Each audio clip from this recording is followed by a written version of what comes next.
우리 하나님께서 영광 받으신 줄 믿습니다. 인사하겠습니다. 사랑합니다. 반갑습니다.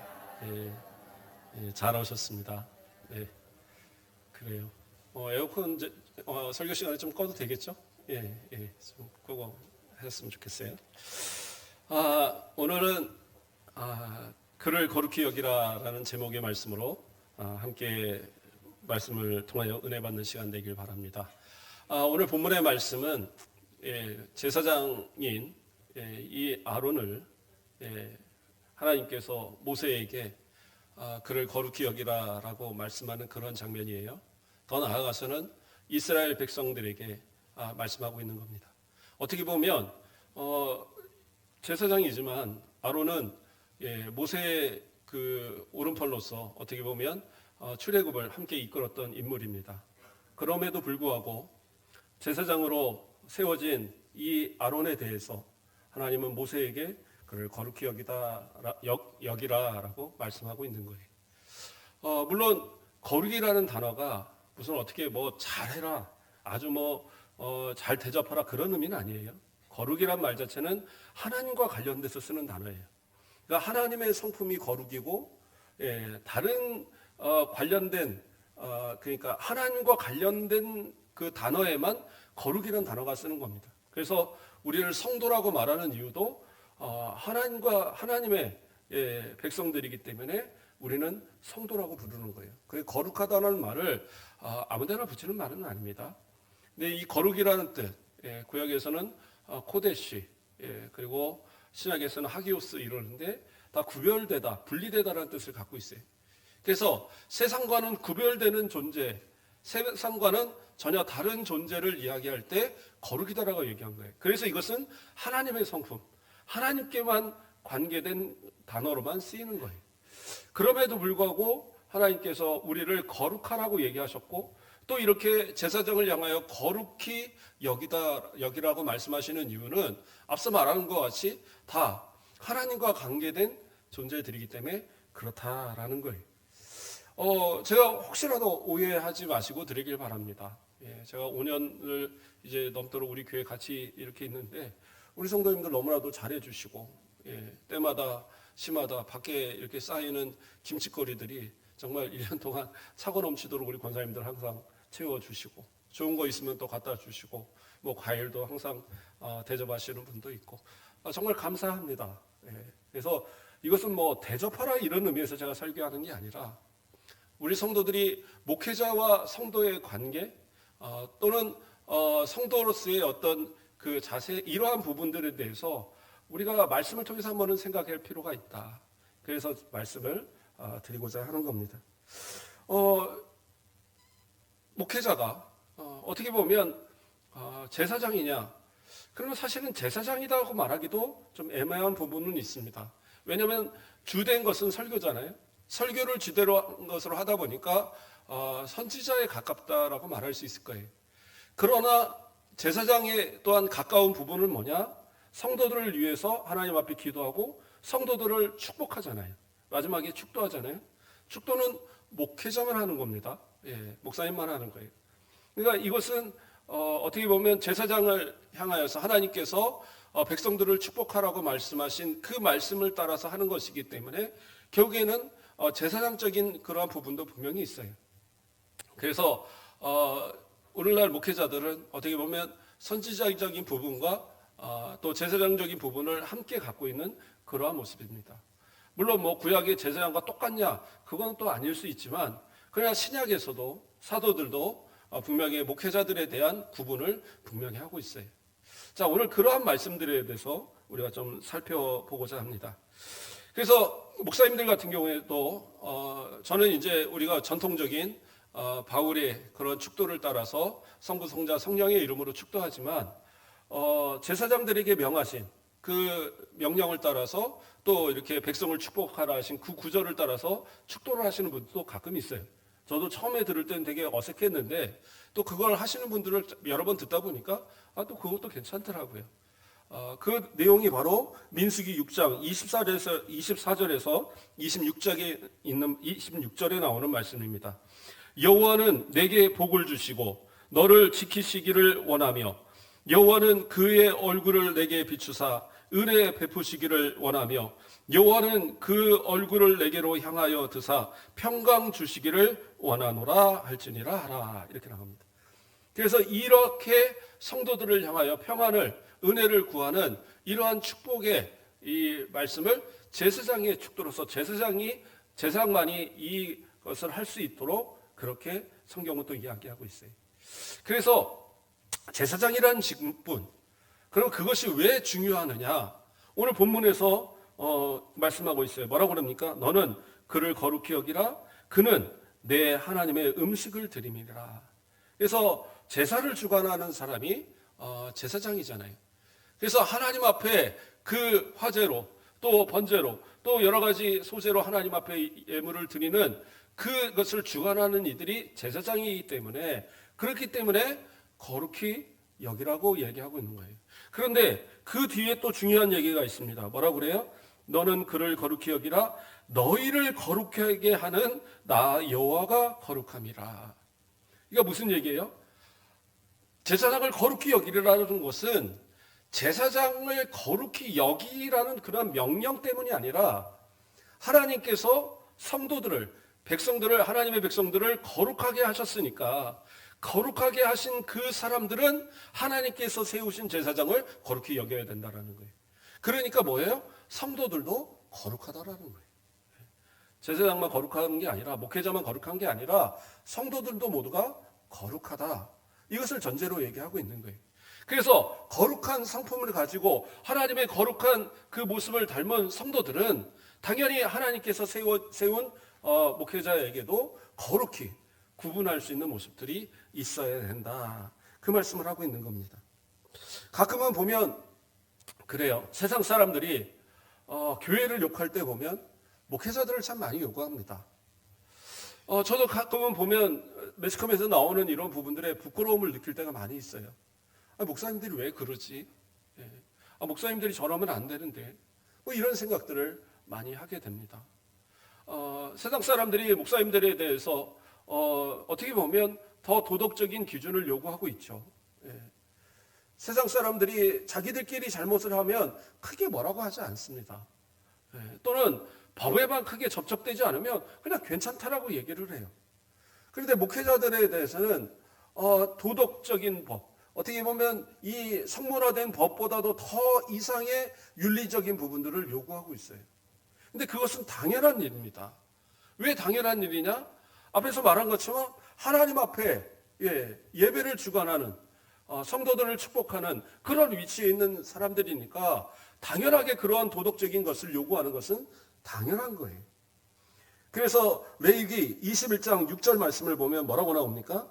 그들의 하나님께 대하여 거룩하고 그들의 하나님의 이름을 욕되게 하지 말 것이며 그들의 여호와의 화제 곧 그들의 하나님의 음식을 드리는 자인즉 거룩할지니라. 뭐예요? 성도들이 섬기는 하나님, 성도들이 하나님께 예배하는 그 예배, 이것을 주관하는 자이기 때문에 그러니까 거룩하라는 거예요. 그러니까 이것은 성도들이 거룩히 여기라는 의미가 아니라 하나님께서 제사장을 향하여서 뭐예요? 너는 하나님께 대하여 거룩하라 라고 얘기하고 있는 거예요. 그러니까 제사장으로서 존경받을 만한, 거룩히 여김을 받을 만한 그러한 존재로서 행동을 하라. 지금 그걸 얘기하고 있습니다. 그러니까 뭐 성도들한테만 뭐 제사장한테 잘해, 뭐 목사님한테 잘해, 그게 아니라 하나님께서는 더 아주 그 강력한 말로 너는 하나님께 대하여 거룩하라는 거예요. 왜? 다시 말씀드립니다. 뭐라고 그래요? 하나님의 이름을 욕되게 하지 말 것이며. 왜요? 하나님의 이름을 욕되게 하는 제사장이 제사를 주관하여 제사를 드린다? 그러면 그 예배가 하나님 받으시는 예배가 되느냐? 아니요. 오히려 성도들을 향하여서 죄짓게 하는 일이 될 수도 있는 거예요. 왜요? 그 하나님께 드리는 예배가 온전하지 못하고 또 그러한 목회자에게 잘못 배운 성도들은 또 잘못된 신앙으로서 하나님 앞에 예배할 수 있거든요. 그렇기 때문에 이어서 말씀하시는 말이 뭐였어요? 그들은 여호와의 화제 곧 그들의 하나님의 음식을 드리는 자인즉 거룩할지 것이라. 그래서 그 하나님께 드리는 것을 주관하는 그가 거룩하지 못하면 성도들도 거룩하지 못하게 되는 원인이 될 수 있는 거예요. 그래서 목회자는 누구보다도 도덕적으로 정말 그 깨끗해야 되고 또 사람들의 기준보다도 좀 더 보수적인 그런 모습이 있어야 되는 것이 저는 옳다고 봅니다. 그럼 뭐 목사님은 그렇게 사십니까? 노력하면서 합니다. 완벽하지 못하지만 노력하면서 살아요. 그래야 된다고 저는 생각을 하고 그래서 나중에 제가 뭐 나이 들어 은퇴할 때가 돼도 저는 그 모습을 그대로 좀 갔으면 좋겠어요. 성도들도 기도하실 때에 뭐 다른 거 없어요. 목사님 건강하게 말씀 잘 전하고 마음 변하지 말고 끝까지 교회 사랑하고 성도 사랑하고 이런 모습으로 목회하게 해달라고 그 기도하시면 돼요. 그게 거룩히 여기는 거예요. 뭐 물질로 많이 뭐 대접하고 그것이 거룩이 아니에요. 어떤 목사님 그 얘기 하시더라고요. 어떤 교회에 부임을 했더니 장로님 한 분이 오시더니 봉투 하나를 주시더래요. 앞으로 매달 봉투 이 한 봉투씩을 드리겠습니다 그러더래요. 그래서 뭔가 수상한 거예요. 그래서 난 안 받겠다고. 그냥 이 봉투는 그냥 헌금하시고 저는 이거 관계없이 봉사하겠습니다. 그랬더니 이분이 하시는 얘기가 뭐냐?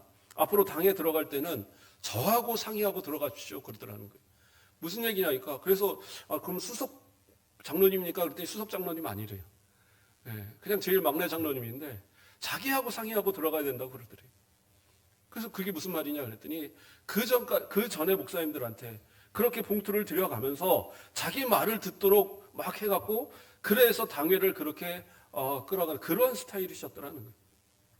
하나님 앞에 도저히 양심상 걸려서 그렇게는 못하겠더래요. 그래서 앞으로 저에게 이런 거 주지 마시고 모든 회의는 당회에서 결정하고 당회에서 하십시오. 그랬더니 그 다음부터 그렇게 본인을 괴롭혔더라. 뭐 그런 얘기를 하시더라고요. 그러한 모습을 통하여서 목회자를 길들이고 이런 것도 좋은 것은 아니에요. 내가 혹시 목회자에게 선물을 했다? 그러면 그걸로 잊어버리셔야 돼요. 어떤 분들은 그래요. 교회 내에서 목회자뿐만 아니라 교회 안에서 내가 어떤 선물을 교회에다 했다 이거예요. 그래서 제가 온 뒤로는 저 시계 하나 외에는 제가 누구한테 뭐 이렇게 헌물하다 이런 얘기를 한 적이 없는데 그래서 어떤 헌물을 딱 하고 나면 그것을 치우는 데 있어 교회가 골머리를 썩는 거예요. 10년을 쓰고 20년을 쓰고 30년을 써서 막 낡아가는데도 그걸 못 치워요. 왜? 내가 헌물한 건데. 내가 하나님 앞에 드려서 놓은 건데 이거를 마음대로 치워? 그거 올바른 모습 아니에요.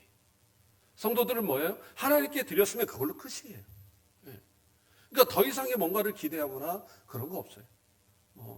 저는 아시지만 신방을 해도 뭐 특별히 많은 거 갖다 놓고 이런 것도 별로 그렇게 좋아하는 사람도 아니고 식사도 비싼 거 먹으면 좀 부담스러워요. 먹긴 먹습니다. 그런데 부담스러워요. 그냥 국밥 아니면 여기 추어탕 뭐 이 정도면 충분합니다. 그렇게 해서 식사 아니면 뭐 짜장면 시켜 먹어도 되고요. 다 좋은데 그러나 목회자에게 뭔가를 대접했다? 그러면 그것으로 끝나셔야 돼요. 저는요 아마 성도들 다 보면 아실 거예요. 저한테 어떤 선물을 하든지 그분들을 더 특별하게 대우하지 않습니다. 선물을 안 했다고 해서 그 사람들을 대우 안 하거나 그런 것도 없어요. 목회자는 모두가 다 똑같은 거죠. 모든 성도가 다 똑같고 사랑스럽고 하나님께서 맡기신 양들인데 뭐가 구분이 있고 뭐가 차별이 있겠어요. 정말 마음이 있어서 주시면 감사하지만 그러나 모든 성도들을 향하여 똑같고 어느 성도들이 저를 찾아서 도움을 청하면 그 성도 위해서 어떤 일이라도 가서 저는 할 겁니다. 그러나 그것이 어떠한 목회자의 관계 속에서 내가 더 어떤 그 특별한 대우를 받고자 그런 것은 전혀 마음을 가져서는 안 된다. 그렇다고 해서 목사님이 뭐 차별화가 전혀 그런 거 없으니까. 그래서 거룩히 여기라는 것은 그런 대접도 아니에요. 정말 목회자가 마음껏 기도하고 마음껏 말씀으로 우리 성도들에게 전할 수 있도록 또 마음껏 축복할 수 있도록 그렇게 전무할 수 있도록 협력하는 것이 가장 거룩히 여기는 거예요. 그래서 교회 안에서 봉사하는 분들 이렇게 찬양대로 가서 차량으로 또는 안내로 또 주방으로 봉사하는 것 이 모든 것이 사실은 목회자를 거룩하게 여겨주는 거예요. 그래서 마음껏 주의를 감당하도록.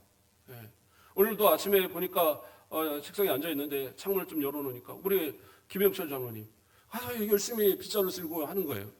예, 이 아스팔트를 깔아놓다 보니까 이게 조금씩 이렇게 벗겨지고 또 돌아다니는 게 있어요. 그건 뭐 이렇게 맨날 치우시는 거죠. 이런 것도 다 예, 목회를 돕는 일들인 거예요. 하나님 앞에 아유 내가 장로인데 뭐 이런 거 해. 아니요.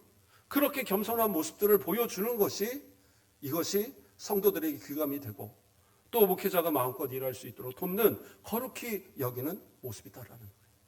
그러나 분명하게 생각할 것은 뭐냐? 그러면 뭐 목사님이나 우리나 다 똑같네요. 우리도 하나님이 거룩히 여기셨고 목사님도 거룩히 있으면 다 똑같은 거 아닙니까? 근데 그렇게 생각하지 마시라는 거예요. 무슨 얘기냐? 어떤 경우들은 그래요. 지휘자들이 그러니까 이 어설프게 배운 분들이 그런 얘기들을 합니다. 저도 뭐 제가 교회음악을 전공했으니까 제가 말하는 것이 틀리지 않습니다. 어떤 분들은 지휘하면서 그런 얘기를 해요. 여러분들은 레위인들이고 특별한 사람들이고 하나님 앞에 찬양을 주관하는 거니까 목사님 설교하는 거랑 똑같다. 그러니까 우리는 대단한 사람들이다. 뭐 이렇게 이야기를 하는 분들이 있어요. 그건 정말로 잘못된 이야기입니다. 뭐가 잘못됐느냐? 첫째는 찬양대를 부르는 레위인들은 특별한 사람들이 아니에요. 레위인들이 하는 건 맞아요. 레위인들이 하는 건 맞는데 뭐가 특별하지 않느냐? 자, 성경을 보면 그 레위인들에 대해서 이야기를 합니다. 역대상 23장 3절에서 5절 말씀을 보면 레위 사람은 30세 이상으로 계수하니 모든 남자의 수가 3만 8천 명인데 자, 3만 8천 명입니다. 그 중에 2만 4천 명은 여호와의 성전의 일을 돌보는 자요 6천 명은 관원과 재판관이요 4천 명은 문지기요 4천 명은 그가 여호와께 찬송을 드리기 위하여 만든 악기로 찬송하는 자들이다. 뭐예요? 4천 명이 이 3만 8천 명 중에 4천 명이 구분되어서 찬양대로 봉사하는 자들이에요. 그럼 목사님 대단하고 특별한 사람들 아닙니까? 그런데요. 찬양대의 역할이 뭡니까? 하나님을 찬양하고 또 백성들이 모여서 제사할 때 그들을 하나님의 마음으로 모으도록 또 찬양하고 또 국가의 큰 행사, 대관식이나 뭐 이런 찬양 그런 것이 있을 때 또 찬양하고 이런 찬양의 역할을 감당하는 게 찬양대인데 찬양대가 해야 되는 건 뭐예요? 찬양을 잘 불러야 되는 겁니다. 그렇죠? 우리 찬양대 찬양 너무 잘하시는데 찬양대는 찬양대를 잘 부르는 사람들이 하는 거예요. 그러니까 뭐예요? 그 중에 구별돼서 찬양을 잘 부르는 사람을 뽑아서 세운 거예요. 그러니까 뭐 특별한 게 아니에요. 특별한 게. 그런데 마치 대단히 특별한 것처럼 자꾸 얘기를 하는 거예요. 물론 제사장들 가운데 나팔도 불고 악기를 하는 경우도 있어요. 없는 건 아닙니다. 그러나 일반적인 이 대원들은 다 레위인들이거든요.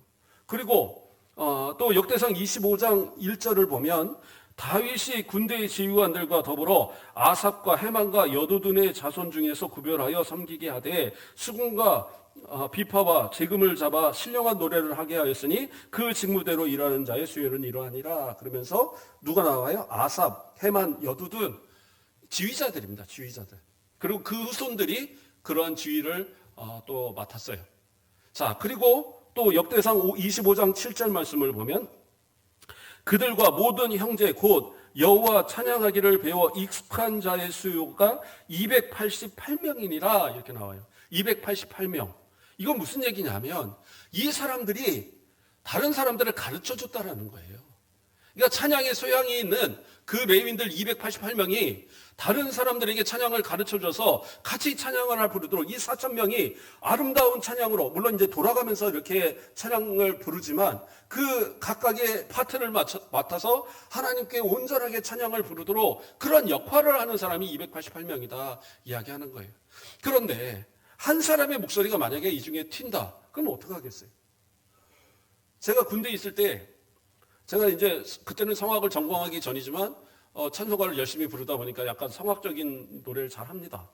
그래서 소리를 크게 낼 때는 성악적으로도 크게 내요. 그러면 상당히 멀리서도 잘 들려요. 그런데 군대에서 이제 같이 모여서 군가를 크게 부르는데 크게 부르라는 거예요. 한 300명 정도가 도열을 하고 부르는데 이제 연습을 하고 있었습니다. 근데 크게 부르라는 거예요. 그래서 좋다. 크게 부르겠다 하고 내가 성악적 발성으로 정말 크게 딱 불렀어요. 300명이 악을 지르는데 제 소리가 그걸 뚫고 들리는 거예요. 그러니까 앞에 있던 그 훈련 대장이 갑자기 깜짝 놀라서 어떤 놈이야! 그러는 거예요. 그래서 뭔가 그랬더니 그 이제 그 훈련시키는 다른 그 책임자들이 알잖아요. 저를 아니까 갑자기 막 뛰어오더니 너 조용 그러더라고요. 그래서 큰 소리로 하라고 그래서 큰 소리 했습니다. 그랬더니 그렇게 하지 마 그러더라고요. 네. 그러니까 다른 소리가 나는 것은 그 몇백 명의 소리에서도 구분이 돼요.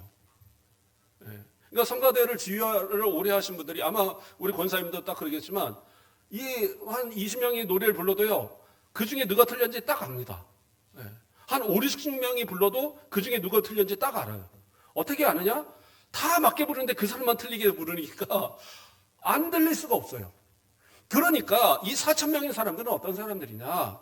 음악적 소양을 가진 사람들, 음치가 아닌 사람들 골라갖고 그 사람들을 따로 놓은 거예요. 그러면 그러면 그 사람들 대단하지 않습니까? 다른 사람들은 뭐예요? 성전에 다른 일들을 해요. 여기도 문지기가 몇 명이라고 그랬어요? 4,000명이라고 그랬잖아요. 그리고 나머지 사람들이 그 모든 성전의 일들을, 그릇 닦는 일들, 음식 준비하는, 떡 만드는 일들, 또 뭐 여러 가지 일들, 성전 안에 있는 모든 일들을 다 레위들이 다 같이 했어요. 그러니까 찬양대만 특별한 게 아니라 다른 모든 사람들도 특별한 거예요. 자, 우리가 잘 아는 시편 84편의 말씀을 보면 거기에 어떤 말씀이 나옵니까? 그죠? 84편 10절 말씀을 보면 주의 궁정에서의 한 날이 다른 곳에서의 첫날보다 나은즉 악인의 장막에 사는 것보다 내 하나님의 성전 문지기로 있는 것이 좋사오니 이렇게 나오죠. 그러니까 성전 문지기 그 4,000명 중에 하나가 바로 이 사람이었던 거예요. 근데 이 84편은 고라 자손의 시거든요. 그러니까 고라 자손들이요 여기저기 가서 안 한 일이 없었어요. 다 들어가 있었습니다. 찬양대도 들어가 있었고요. 그릇 닦는 일도 들어가 있었고요. 그 문지기 중에도 있었고. 그런데 그 문지기 맡은 이 고라자손, 이 레위인이 하는 얘기가 뭐냐? 네, 하나님 그 성전에서 문지기로 있는 것이 나는 다른 데서 아무리 좋은 곳에서 있는 것보다 나는 그것이 가장 좋고 행복하다라고 고백하고 있는 거예요. 그러니까 찬양대만 귀한 게 아니라 문지기도 귀한 거예요. 안내죠. 오늘 말하면 안내하는 것도 너무 귀한 일입니다. 그래서 나는 이것이 세상의 어떤 일보다 귀하다. 그게 레위인들의 모습이었어요. 그러면 우리 이 찬양대뿐만 아니라 주방 또는 안내하실 분들 모든 분들이 다 뭐예요? 레위인으로서 다 존귀한 거예요. 그러므로 내가 맡은 일을 하찮게 여기지 마세요. 주방 일을 하는 거 하찮게 여기지 마세요. 안내하는 거 하찮게 여기지 마세요. 촬영하는 거 하찮게 여기지 마세요. 사람들에게 많이 보이지 않는다고 그래서 그것이 덜 귀한 일이 아니에요. 교회 내에서는 맡겨진 모든 일이 다 레위인의 일이고 하나님께서 구별하셔서 너희는 성전에 일만을 하라고 구별해서 세운 존재들이잖아요. 그건 뭐예요? 오늘날 우리 모든 성도들도 다 마찬가지인 거예요. 그래서 할 수 있으면 더 많이 봉사하시고 더 많이 헌신하세요. 그게 하나님께 복받는 길이고 하나님께서 구별하신 성도들의 참된 모습인 거예요. 그런데 이 고라 자손들이요 처음부터 그렇게 정말 그 조상 때부터 이렇게 순종하고 충성하는 사람들이 아니었어요. 고라 아시잖아요. 고라. 이 고라가 누굽니까? 모세와 아론을 반역했던 인물입니다. 그래서 그를 따랐던 수많은 그 지휘관들과 수많은 백성들이 다 죽임을 당했어요. 그러니까 엄청난 모습이었어요. 그 모습이 어디에 나옵니까? 민수기 16장 1절에서 2절을 보면 레위의 증손 고하스의 손자 이스라엘의 아들 고라와 루벤 자손 엘리압의 아들 다단과 아비람과 벨렛의 아들 온이 당을 짓고 이스라엘 자손 총회에서 택함을 받은 자 곧 회중 가운데 이름 있는 지휘관 250명과 함께 일어나서 모세를 거스르니라. 그러니까 모세와 아론을 대적했어요. 대적하면서 이러한 모습을 보였는데 이 사람이 누구라고 나와요? 바로 이스라엘의 아들 이렇게 나옵니다. 그럼 이스라엘이 누구냐? 이 아론과 모세의 아버지 아브라함의 형제예요. 그러니까 이들은 누구예요? 이 고라는 모세와 아론과 사촌지간입니다. 그러니까 어떻게 보면 고라는 배가 아픈 거예요. 아니 너나 나나 다 같은 집안 사람들이고, 나도 족장 중에 하나고, 나도 수많은 백성들이 따르고, 아니 근데 왜 니네들만 지도자가 하는 거야? 니네들만 왜 하나는 지도자고 하나는 제사장? 이게 이런 게 어딨어? 이거 아무래도 이건 불공평한 거야. 니네들이 교만한 거야. 그러면서 막 대적을 하는 거예요. 근데 하나님께서 어떻게 해요? 결국엔 그들을, 고라와 그를 따르는 사람들은 이 땅속에 묻혀지고, 또 이 지휘관들은 향로에서 불이 나와서 태워지고, 또 백성들은 연병이 돌면서 수많은 사람들이 죽어갔어요. 결국에 이러한 일들이 있었다라는 거예요. 그런데 하나님께서는 어떻게 해요? 그 후손들을 다 멸하지는 않으셨습니다. 그냥 그 고라와 그들을 따랐던 그 인물들만 그렇게 했을 뿐이지, 결국에는 그 고라의 후손들은 오히려 하나님 앞에 더 섬김을 다하고 조상들이 잘못했던 그것을 반복하지 않기 위해서 가장 찬양대로 또는 주어지는 모든 직분에서 성전의 문지기까지 그냥 가리지 않고 맡겨진 모든 부분에 충성하는 모습들이 바로 고라 자손들의 모습이었다는 사실입니다. 그리고 하나님께서는 어떻게 했어요? 12지파에 한 사람씩 그 대표를 세우게 하고 그 지팡이를 다 꽂게 한 다음에 그 이름을 쓰게 했는데, 아론의 지팡이에 어떻게 됐어요? 싹이 나고 잎이 나고 그 꽃이 피고 거기서 살구 열매가 맺어지는, 그래서 그 지팡이를 하나님의 교회에 집어넣어서 다시는 이러한 모습을 갖지 않도록 그렇게 구분하여 주셨던 거예요. 백성들도 거룩합니다. 레위인들도 거룩합니다. 모세도 아론도 다 거룩해요. 그런데 중요한 건 뭐예요? 하나님은 그 직분을 구별하셨다라는 거예요. 그러니까 그 구별에 대한 부분을 성도들이 인정해야 돼요. 아니 목사님, 그거는 구약에 대한 이야기가 아닙니까? 근데 신약에서도 사도들도 마찬가지로 분명하게 구분을 하고 있어요. 자, 에베소의 이 바울이 에베소의 그 지도자로서 디모데를 세워놨습니다. 그리고 디모데에게 디모데 전서를 쓰죠. 그러면서 하는 말씀이 뭐라고 그래요? 디모데전서 4장 12절 말씀을 보면, 누구든지 내 연수함을 업신여기지 못하게 하고 오직 말과 행실과 사랑과 믿음과 정절에 있어서 믿는 자의 본이 되어, 이렇게 얘기하고 있어요. 그러니까 목회자는 어떻게 해야 돼요?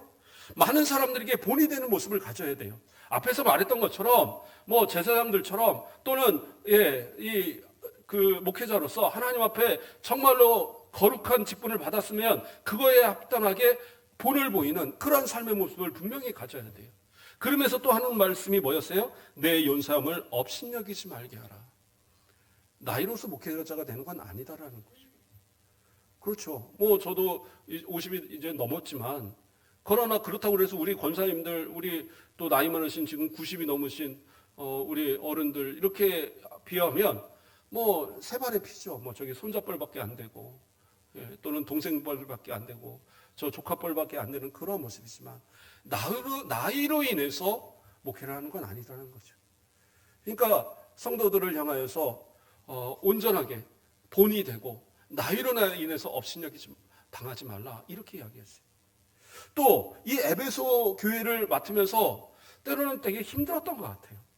그래서 아마 그 바울 이 사도께 디모데가 저 에베소 이 교회 좀 안 하고 저 딴 데로 보내주시면 안 되겠습니까?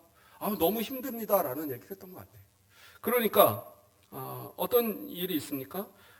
그 디모데전서 1장 3절 말씀을 보면, 내가 마게도냐로 갈 때에 너를 권하여 에베소에 머물라 한 것은, 이렇게 나와요. 이게 무슨 얘기예요? 마게도냐로 가는데 디모데가 저도 좀 데려가 주세요. 저 혼자 못하겠어요. 힘들어요. 그러니까 너 그냥 여기 머물러 하고 권면했다는 거예요.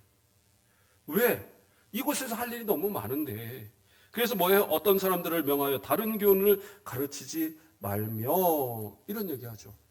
이건 무슨 얘기냐면, 말씀을 올바로 가르치고 올바른 신앙으로 가르치기 위해서 내가 너를 남기는 거니까 힘들어도 참고 본이 되도록 하며, 네 연수함으로 인해서 너희가 나이 어리다고 그래서 위축되지 말고 하나님의 말씀을 온전히 잘 전하라. 지금 그거를 당부하고 그리고 갔다라는 얘기를 하고 있는 거예요. 근데 바울이 있을 때도 어떤 사람들이 있었느냐? 후메네오와 알렉산더라는 사람들이 있었어요. 이 사람들이 어떤 사람들이었느냐? 예. 그 디모데전서 1장 20절 말씀을 보면 그 가운데에 후메네오와 알렉산더가 있으니 내가 사탄에게 내준 것은 그들로 훈계를 받아 신성을 모독하지 못하게 하려 함이라. 이 후메네오와 이 알렉산더가 어떤 사람들이었냐? 디모데후서 2장 18절을 보면 진리에 관하여는 그들이 그릇되었도다. 부활이 이미 지나갔다 하므로 어떤 사람들의 믿음을 무너뜨리니라. 그러니까 이 사람들이 열심히 그 바울 사도가 또 디모데가 열심히 목회를 하는데 그것을 방해해서 그 말씀을 반대하는 그런 일들을 했다라는 거예요. 열심히 말씀을 전했는데 아이 그게 어딨어, 그런 게 어딨어, 아니야, 말도 안 돼. 부활에 대해서 이야기하니까 아이 부활 이미 그거 끝난 거야, 아이 그런 거 믿지 마, 목사님이라고 다 알겠어, 이러면서 말씀을 거부하는 모습을 보였다라는 거예요. 그러면서 교회를 대단히 어지럽게 하고 믿는 사람들의 믿음을 떨어뜨리게 만들었어요. 그러니까 다른 사람들의 믿음마저 방해하는 모습을 가진 거예요. 그러니까 어떻게 해요? 교회가 사탄에 내주었다는 것은 출교시켰다라는 거예요. 출교는 뭐예요? 더 이상 너는 우리 성도가 아닙니다. 교회의 성도가 아니란 얘기가 아니에요. 더 이상 기독교인이 아니다라고 내보내는 것이 출교예요. 이건 가장 무서운 교회의 권징입니다. 근데 이 두 사람한테 그렇게 했다라는 거예요. 그러면 그것이 그 사람들을 버린 거냐? 아니요. 그 사람들이 다시 돌아올, 회개할 수 있는 기회를 마지막으로 주는 거예요. 그래도 그들이 깨닫고 하나님 앞에 용서를 구하면 아무리 출교했어도 다시 받아들여 주죠. 해벌하고. 그러나 돌이키지 않으면 결국에서는 지옥 백성이라는 것으로 선언해 버리라는 거예요. 그러니까 이게 얼마나 무서운 얘기입니까? 근데 목회자로서 때로는 이러한 부분들도 감당하라는 거거든요. 그래서 디모데를 향하여서 분명히 그렇게 이야기합니다. 그래서 사도들도요, 분명히 교회에서 목회자들과 평신도들의, 또 평신도란 말도 좀 그렇지만요, 어쨌든 직분자들의 그러한 구분은 분명하게 두었어요. 그래서 앞서서 읽었던 그 본문 안에서도요, 레위기 21장 4절 말씀을 보면 제사장은 그의 백성의 어른인즉 자신을 더럽혀 속되게 하지 말지니라 얘기하고 있어요. 목회자가 구별되게 성도들에게 보여야 될 이유, 또 성도들이 목회자를 구별하게 봐야 될 이유는 뭐냐? 뭐라고 나와요? 제사장은 그의 백성의 어른인즉, 나이가 어려도요 어른이다라는 거예요. 그러니까 이것은 뭐예요? 나이적으로 어른이 아니라, 무슨 대접을 받은 어린이 아니라 하나님의 말씀을 대하는 세우기 때문에 말씀으로서 어른이라는 거예요. 그러니까 어떻게 해요? 그 부모가 가르치는 말씀에 자녀들은 어떻게 해요? 순종하듯이. 목회자가 전하는 말씀을 들을 때 성도들은 어떻게 해요? 아멘으로 받으면 되는 거예요. 그래서 그 말씀이 내게 아멘할 때에 그 말씀을 통하여서 내 삶의 변화가 일어나고 그리스도의 주시는 복이 넘쳐나면 그게 좋은 거죠. 그러나 하나님의 말씀을 그거는 목사님 말씀이고 나는 그냥 내 생각대로 판단, 그러면 안 돼요. 저는 직접 저한테 그런 얘기하는 분도 봤거든요. 목사님 말씀대로 어떻게 세상을 삽니까? 그러면은 사업 못합니다. 그러면 직장생활 제대로 못합니다 라고 말하는 분도 있었어요. 그건 믿음 아니에요. 진짜 믿음은 하나님 말씀에 가감없이 말씀하시면 저는 아멘으로 받겠습니다. 이스라엘 백성이 그랬거든요. 모세를 저 시내산으로 올려보낼 때에 가서 다 하나님 말씀 듣고 우리에게 말씀하옵소서. 그럼 우리는 그것을 다 받겠습니다라고 이야기했어요. 그렇게 돼야 되는 거예요. 그러나 그들이 그 말과 다르게 말씀을 어기고 하나님을 배신하고 배반하는 모습을 살 때 이스라엘 백성은 어떻게 해요? 계속적으로 하나님 앞에 하나님을 믿는 건 믿는 것 같은데, 그런데 어떻게 해요? 결국에는 멸망의 길까지 가는 모습도 있었다라는 거예요. 말씀을 정리하겠습니다.